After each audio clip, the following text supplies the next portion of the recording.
მოგესალმებით, თქვენ უყურებთ გამოშვებას Top News. Სოლიდარობა მზია ამაღლებელს და ყველა სინდისის პატიმარს. 3 წელი გავიდა მას შემდეგ, რაც ოკუპანტი ქვეყანა რუსეთი უკრაინაში შეიჭრა და ომი დაიწყო. 3 წლის განმავლობაში უკრაინაში 12600-ზე მეტი პირი დაიღუპა, ხოლო დაშავდა 29000-ზე მეტი. ინფორმაციას გაერო ავრცელებს. უკრაინის ხელისუფლების თანახმად, 3 წლის განმავლობაში რუსეთთან ომში დაიღუპა 46000-ზე მეტი უკრაინელი მებრძოლი. დღეს ახალციხეში საპროტესტო აქციაზე უკრაინა-რუსეთის ომი გააპროტესტეს. 3 წლის წინ ზუსტად ამ ადგილზე, ზუსტად ამ ადამიანებმა ჩვენ ერთად ყველამ დაუგმეთ და შოკირებულები ვიყავით, რომ დაიწყო ფართომასშტაბიანი ომი უკრაინის წინააღმდეგ და ეს ყველაფერი ჩვენ გამომდინარე იქიდან, რომ გამოცდილი გვაქვს 2008 წლისთვის, ჩვენთვის ეს ყველაფერი იყო ორმაგად მტკივნეული. დღეს უკვე 3 წელია და რუსეთი, რომელიც აპირებდა, რომ 3 დღეში დაეპყრო უკრაინა და 3 დღეში თავისი ხელისუფლება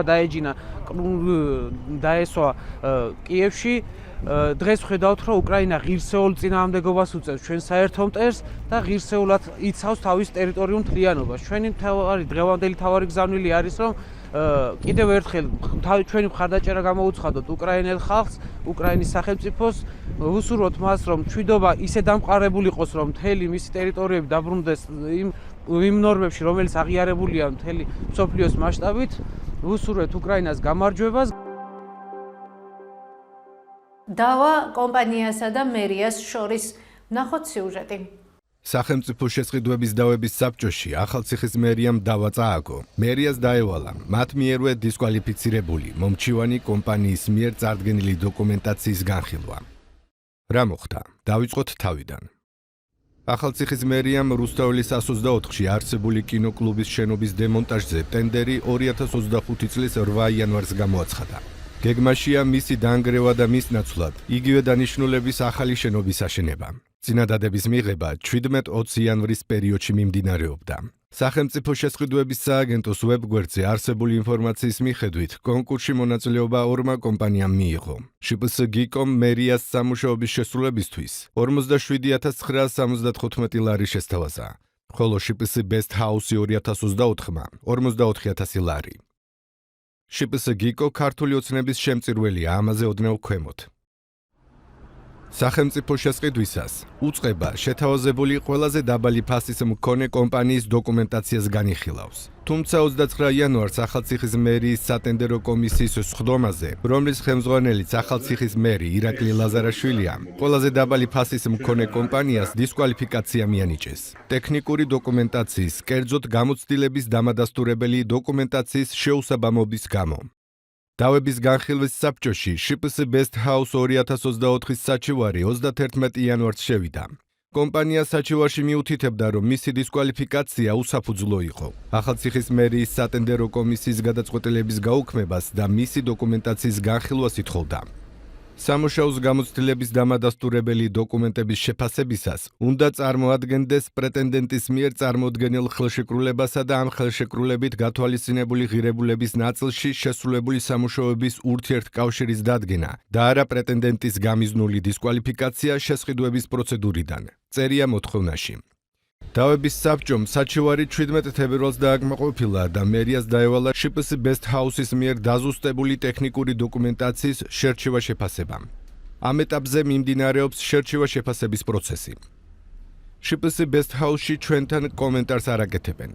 მიზეზების შესახებ ინფორმაციის მიღებას ველოდებით ახალციხის მერიისგან. კომპანიის შესახებ.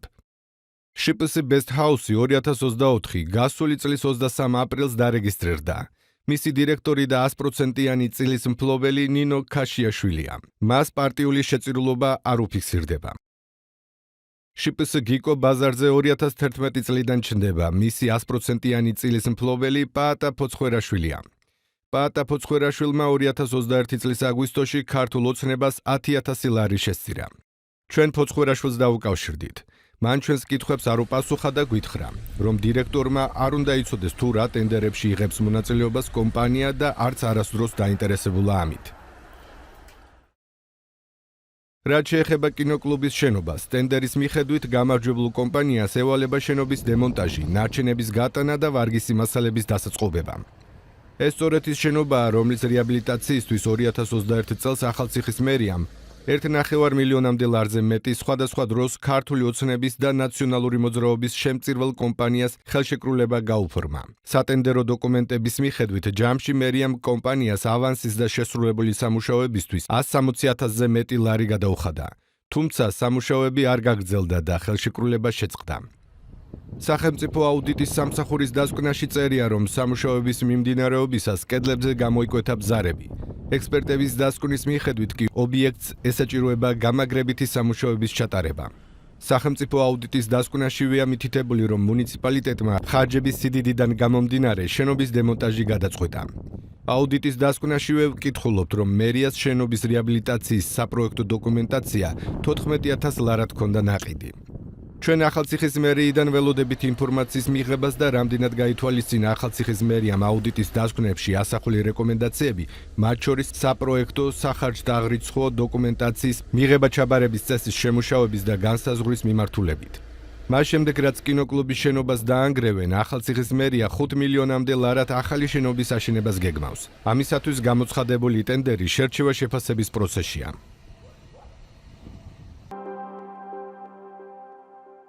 ეხლა კი ტრადიციულად გიტოვებთ ამბებს ოკეანეს მიღმა მეტი და დეტალური ინფორმაციისთვის ეწვიეთ ჩვენს ვებგვერდს TokTV-G და Facebook გვერდს TokTV. გმადლობთ რომ გვიყურებთ. ხვალამდე.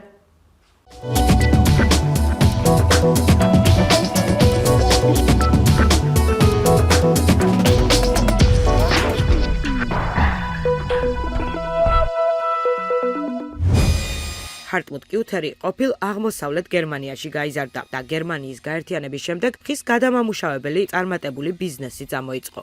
ათწლეულების განმავლობაში ის ცენტრის მემარჯვენე ქრისტიან დემოკრატებს უჭერდა მხარს. ეს ყველაფერი 2015 წელს შეიცვალა, როცა მაშინდელმა კანცლერმა ანგელა მერკელმა გერმანიაში მილიონზე მეტი მიგრანტის მიღების გადაწყვეტილება მიიღო. კიუთერი ახლა იმიგრაციის მოწინააღმდეგე ალტერნატივა გერმანიისთვის პარტიის წევრია.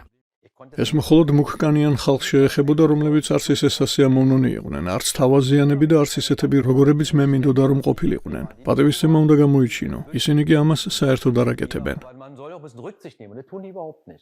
პარტია ალტერნატივა გერმანიისთვის ამომრჩეველთა უკმაყოფილებას იმიგრაციასთან დაკავშირებით თავისი პოლიტიკური კამპანიისთვის იყენებს. გამოკითხვების მიხედვით არჩევნებამდე იგი რეიტინგით მეორე ადგილზეა 21%-ით.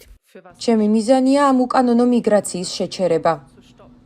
ბოლო დროს გერმანიაში მომხდარმა ტერორისტულმა თავდასხმებმა, მათ შორის მიუნხენში, საიმიგრაციო პოლიტიკაზე დებატები კიდევ უფრო გაამწვავა. ალტერნატივა გერმანიისთვის პარტიას მხარდაჭერა მილიარდერმა ბიზნესმენმა ელონ მასკმა გამოუცხადა, რომელიც ამერიკის პრეზიდენტ დონალდ ტრამპის მოკავშირეა. პარტია შიდა უსაფრთხოების სამსახურის დაკვირვების ქვეშაა, როგორც შესაძლო ექსტრემისტული ორგანიზაცია. ანალიტიკოსი სარა ვაგნერი ამბობს, რომ არჩევნებში მთავარი თემა იმიგრაციაა. ეს არის პირველი საკითხი, რომელიც ყველაზე დიდ გავლენას მოახდენს ამომრჩევლის არჩევანზე. მეორე ყველაზე მნიშვნელოვანი საკითხი კი ეკონომიკის მდგომარეობაა. ხალხი ახლა გაცილებით დიდ ეკონომიკურ კრიზისს განიცდის, ვიდრე ბოლო 2021 წლის არჩევნების დროს.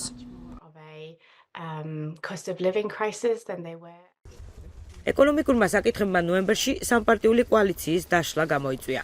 ამჟამინდელი კანცლერი სოციალ-დემოკრატიული პარტიიდან ოლაფ შოლცი ვალის გაზრდას გეგმავს ბიუჯეტის დეფიციტის შესავსებლად და უკრაინისთვის სამხედრო დახმარების დასაფინანსებლად. ქრისტიან დემოკრატების ლიდერი ფრიდრიხ მერცი, რომელიც გამოკითხვებში 29%-ით ლიდერობს, მეტი ვალის აღებას ეწინააღმდეგება.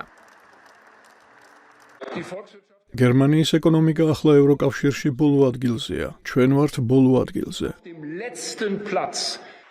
მერცი სავარაუდოდ უმრავლესობას ვერ მოიპოვებს, მაგრამ უკვე გამორიცხა პარტიასთან ალტერნატივა გერმანიისთვის კოალიცია. ამან კრიტიკა გამოიწვია ამერიკის ვიცე-პრეზიდენტ ჯეიდი ვენსისგან, რომელმაც პარასკევს მიუნხენის უსაფრთხოების კონფერენციაზე განაცხადა, რომ ხალხის ხმა მნიშვნელოვანია. მერცმა ვენსი გერმანიის არჩევნებში ჩარევაში დაადანაშაულა.